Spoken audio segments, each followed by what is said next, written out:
2022 ద్వారా GVMC plan ఆమోదించింది.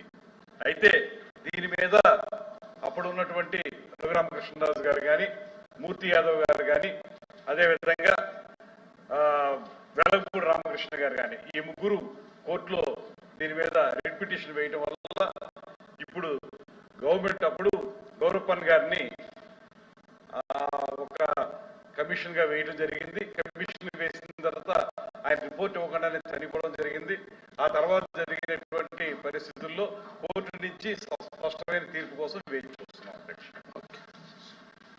రామారావు అధ్యక్ష, గౌరవ మంత్రి గారు తమ సమాధానంలో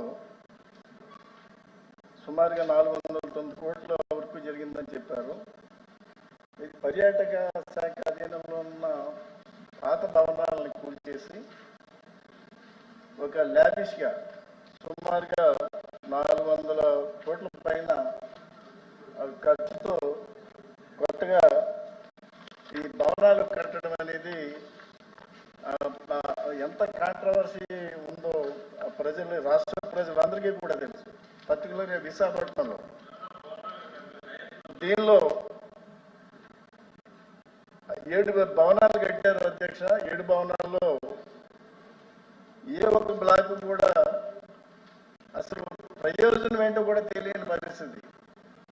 దానిలో ఒకటి ప్రెసిడెన్షియల్ సూట్, ఇంకో 2 విల్లా సూట్స్, మిగిలిన 4 బిల్డింగ్లు కూడా భవనాలు కూడా కొంత దూరంగా సముద్రానికి అభిముఖంగా కట్టారు.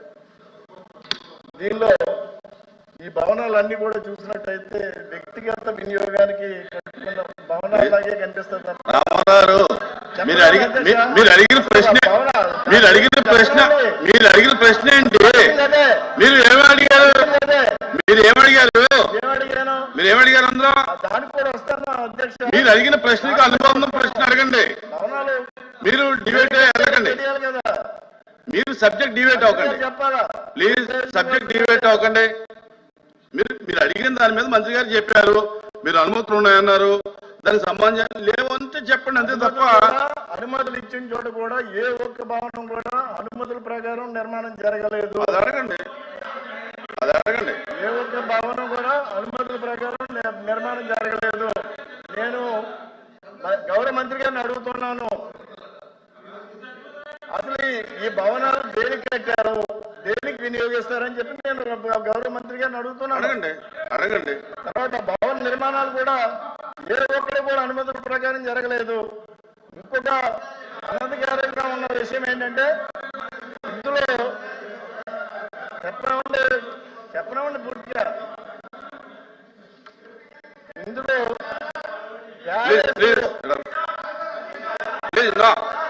అడగండి. మీరు అడగండి.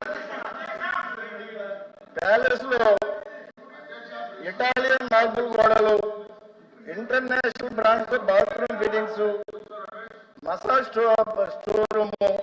రామారావు ఏం వినాలి? మీరు చెప్పిందంత వినరు. ఇక్కడ సబ్జెక్ట్ డిబేట్ అవ్వకండి దయచేసి. మీరు అడిగిన ప్రశ్నకి అనుబంధం అడగండి. మీరు ప్రశ్నలే ఏం మెటీరియల్ వాడేదని అడగలేదుగా. మీరు ఏం మెటీరియల్ అడిగితే పని అది వాడలేదని చెప్పచ్చు. మీరు దయచేసి కాంట్రవర్సీ చేయకండి, సభను కాంట్రవర్సీ చేయకండి. మీరు కాంట్రవర్సీ చేయకండి సభని ప్లీజ్. మీరు అడగండి. సబ్జెక్ట్ అడగండి. మీరు సబ్జెక్ట్ అడగండి. మీరు అనుకున్న సబ్జెక్ట్ కాదు.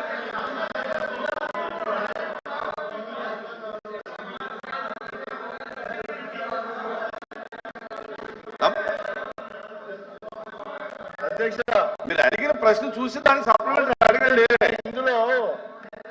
ఇందులో ప్యాలెస్ లో సోకుల కోసం 120 కోట్లు ఖర్చు పెట్టారు అధ్యక్ష.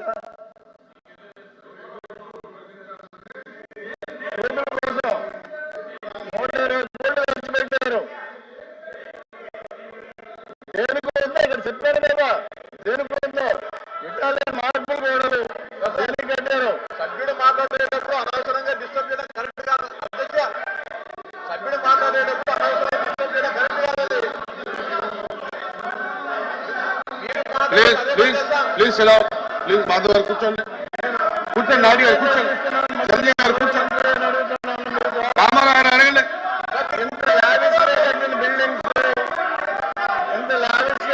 బిల్డింగ్స్ ని ప్రభుత్వం ఏం చేయబోతుంది, ఏ విధంగా ఉపయోగించబోతుంది, అసలు ప్లీజ్ ప్లీజ్ ప్లీజ్ సెలవు వాసులకు ఏమైనా ఉపయోగం ఉందా, రాష్ట్ర ప్రజలకు ఏమైనా ఉపయోగం ఉందా, గౌరవ మంత్రి అని చెప్పాల్సిందే నేను మీ ద్వారా రిక్వెస్ట్ చేస్తున్నాను. మంత్రి గారు ప్లీజ్ ప్లీజ్ మంత్రి గారు కూర్చోండి కూర్చోండి ప్లీజ్ కూర్చోండి కూర్చోండి ప్లీజ్ కూర్చోండి కూర్చోండి అధ్యక్ష మంత్రి గారు చెప్పండి ప్లీజ్ కూర్చోండి.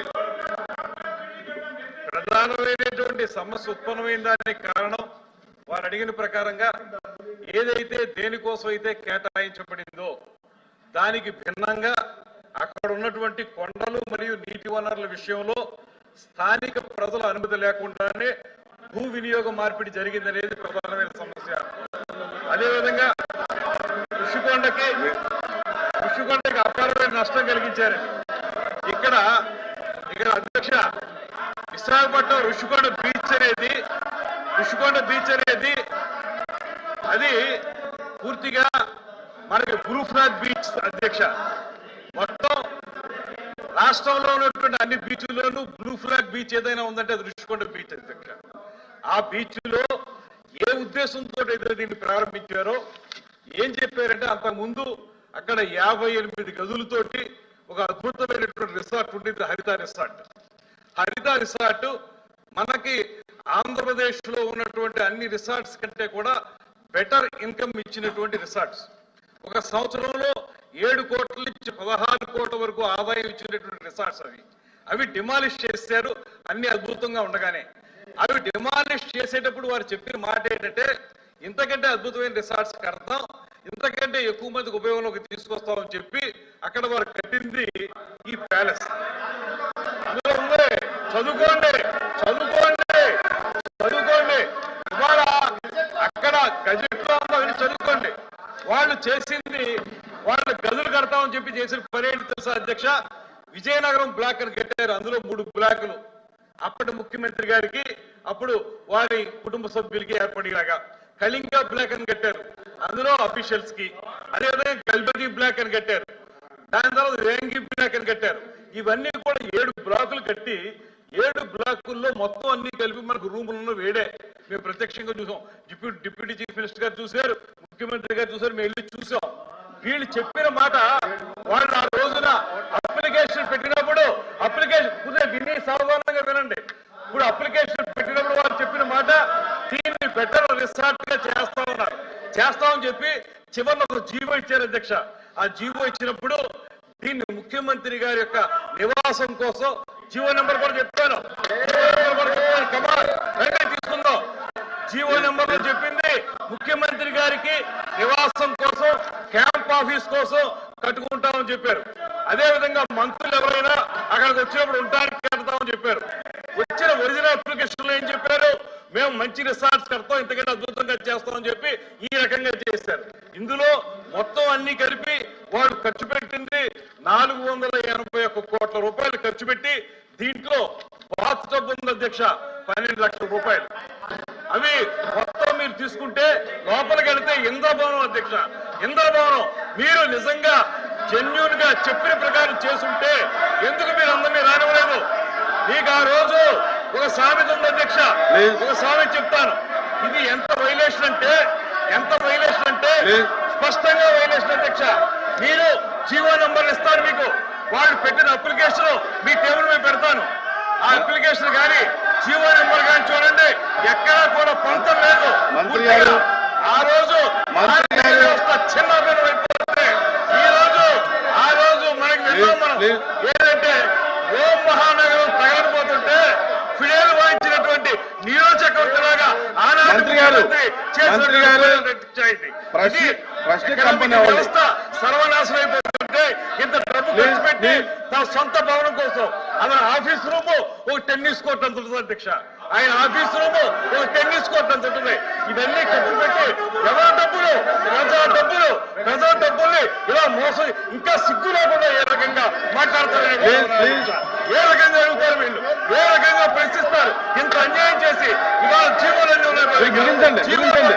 ముగించండి పెడతాను నేను వాళ్ళు చూసుకుని చదువుకోనండి సమాధానం చెప్పుకోనండి ఇంత అన్యాయం చేస్తుంటే ప్రజాధనాన్ని తోచుకు తింటుంటే ఇందులో ఎవరి ఇంట్లోకి ఎంత డబ్బు అంత డబ్బు తీసుకుని వాళ్ళు చేయడం ఒక్క జీవోలు చూడండి మొత్తం జీవోలు చూడండి జీవోలు చూసుకోండి మంత్రి గారు ప్లీజ్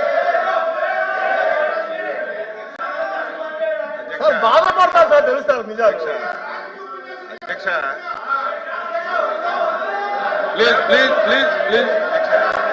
ప్లీజ్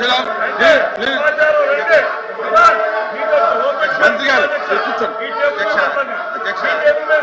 కూర్చోండి I don't want to yield because they are telling wrong. మా దగ్గర పూర్తి డీటెయిల్స్ ఉన్నాయి అధ్యక్ష ఈ జీవో నెంబర్లు కూడా ఇస్తాను నేను జీవో నెంబర్లు కూడా మీకు ఇస్తాను జీవో నెంబర్లు కూడా చూసి మీరు చెప్పండి I table all the GOs మీ దగ్గర పెడతాను నేను రమ్మనండి మంత్రి గారు I don't yield అధ్యక్ష I don't want